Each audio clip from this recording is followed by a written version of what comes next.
You know, most news organisations leave their top 10 list until the end of the year.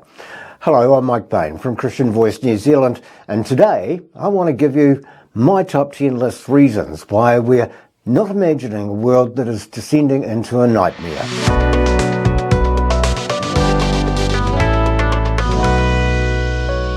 Now, without fear of being called a doomsday merchant, conspiracy theorist, guilty of misinformation, let me give you some real facts about the world situation, and keep in mind what happens elsewhere has an impact on this tiny little nation at the bottom of the world.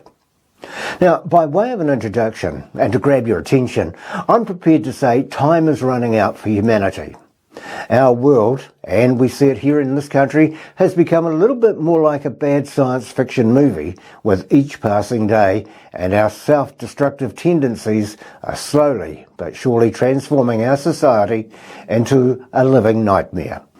Given enough time, we'd destroy ourselves and everything around us. On a very basic level, most people can feel that global events are starting to spiral out of control. Evil is growing all around us, and just about everything that our leaders do to solve our rapidly growing problems seems to make them even worse. Which makes you wonder, should they leave them alone? But anyway, the pace of change just keeps getting faster and faster, and many fear this will soon lead to widespread chaos all over the world. Let's look at the list and see if we agree. Let's start with number 1. Leaders all over the world seem to be catching war fever, and the Biden administration just made a military conflict with China even more likely by announcing a $345 million weapons package for Taiwan. Now, the announcement was made in response to the news from China standing firm that they're not going to back down over Taiwan. And a bit of a change for New Zealand. We've seen Defence Minister Andrew Little announce he's going to be making recommendations to government regarding our defence capability.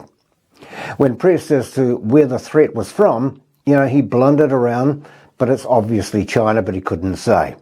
New Zealand is under pressure to choose sides. We've spoken about that often. Number 2 on the list. Both sides just continue to escalate the war in Ukraine, and now Russia is openly warning they could potentially use nuclear weapons. Former Russian President and Putin ally Dmitry Medvedev warned Russia has simply no other way out, and added that Kiev could pray to our warriors that they don't allow the global nuclear fire to flare up. Number 3. More pain at the supermarket. According to the United Nations, 2.4 billion people already don't have enough to eat. And now that the Black Sea grain deal has broken down and India has placed several restrictions on rice exports, the warning global food prices escalate is much higher. India has now restricted most exports on rice, and a warning from the World Bank that we're likely to see considerable increases in world prices, and that'll just induce price volatility. Number 4. Be prepared for another pandemic. I know. Lockdowns, vaccination drives, as pestilences are raging all over the globe, and many old diseases are now making stunning comebacks. Just for example, Florida has now become the epicenter for the United States for an outbreak of leprosy. Unbelievable, I know. And COVID, well, it hasn't gone away, and scientists are warning of another pandemic maybe next year. This really depends on whether the lab, wherever it is being manufactured, is on schedule or not. Number 5. Global weather patterns have completely gone nuts. Europe, for example, is reporting higher than average summer temperatures. Well, here in New Zealand, we can hear about the warming of the oceans, and over the past year, we've seen a more volatile weather pattern. Question remains, though, is it global warming brought about by man-made climate change, or is it just a continuing evolving of the natural weather patterns? Jury's still out on that, but as you know me, follow the money. Number 6, gender confusion. There's growing anxiety amongst the population with confusion as to who we are and what we are. such as the results of gender confusion being foisted on us with no signs of abatement. A generation of children are being raised confused as to the role that they were assigned at birth. When confusion reigns, how can a boy or a girl grow up to be the person God wanted them to be? When you confuse society like this, it breaks down, and we're seeing this resulting in families, communities, and nations. And of course, they're breaking down everywhere. Number 7. The pace of technology has always been hard to keep up with, and can I say costly as well. We no sooner have the latest thing hitting the market, but as soon as you purchase it, something better's in the shops tomorrow. Technology changes, though, have been good, but they can also be bad. Good in the way that we can communicate. Good in how it's assisting science in getting medical breakthroughs, although, like, to be fair, the cure for the common cold is still eluding them.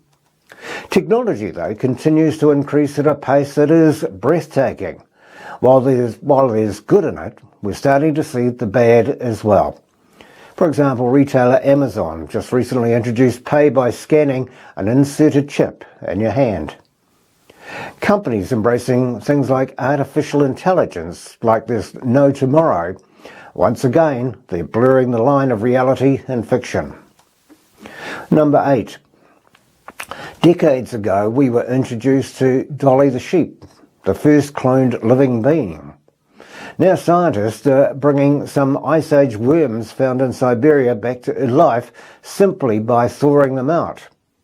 I just wish there was a way that they could thaw my feet out on a cold morning, but anyway. But how long before attempts are made to bring bodies which underwent cryopreservation back to life? Number 9. Well, given our health issues, it shouldn't surprise you that there's more reports of deaths being recorded from heart attacks. These numbers are surging dramatically in every age group around the globe. Health authorities show that heart attacks between the age of 22 to 44 is contributing to the 30% increase. Well, here's the thing. While people are dying, health experts still attempt to figure out why the rise in these types of deaths are increasing since 2019. You know, you don't have to be a rocket scientist to figure that one out, honestly. Number 10. Groups like Greenpeace and political parties like the Greens, well, they're just losing the battle, as soils and water are heavily saturated with pollutants. The whole ecosystem has been under threat, and warnings from Jacques Cousteau back in the 1960s have been ignored. Nowhere is immune, not even the Arctic Ocean, nor neighbouring Antarctica, to the increasing growth of things like microplastic pollution. Given enough time, our whole ecosystem would completely collapse our civilization, and that's even without considering any of the other very serious problems that we are currently dealing with. Of course, the same thing could be said about nuclear war, global famine, AI, and a number of other cataclysmic threats that we're now facing. So there you have it. It's my top 10 today. I'm sure that when you sit down, you'll produce your own 10 reasons why our society is transforming into a living nightmare. We really are living in an apocalyptic time. The months and years ahead of us are dependent upon timelines unbeknown to us. They promise to be very interesting indeed.